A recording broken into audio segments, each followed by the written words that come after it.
2 மூலை விட்டங்களும் தரப்பட்டால் வட்ட நாற்கரம் வரைதல்.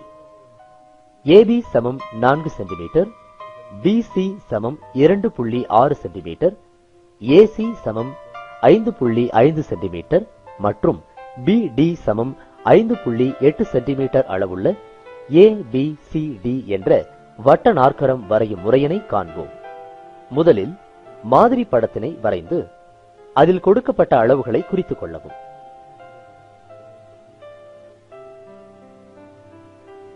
நான்கு சென்டிமீட்டர் நீளமுள்ள AB என்ற கோட்டு துண்டினை வரையவும். ஏவை மையமாக கொண்டு 5.5 சென்டிமீட்டர் ஆரத்திற்கு ஒரு வட்ட வில்லை வரையவும்.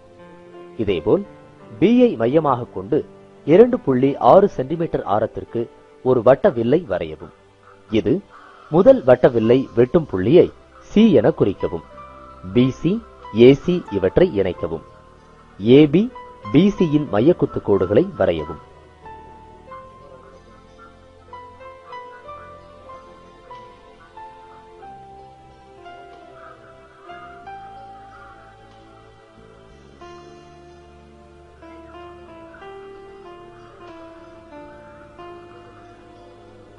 அவைகள் O என்ற புள்ளியில் வெட்டுகின்றன.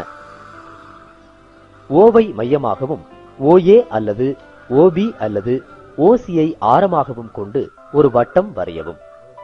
B ஐ மையமாக கொண்டு 5.8 சென்டிமீட்டர் ஆரத்திற்கு ஒரு வட்ட வில்லை வட்டத்தின் மீது வரையவும். அது வட்டத்தை D யில் வெட்டுகின்றது. AD, CD, BD இவற்றை இணைக்கவும். ABCD என்பது நமக்கு தேவையான வட்ட நாற்கரமாகும்.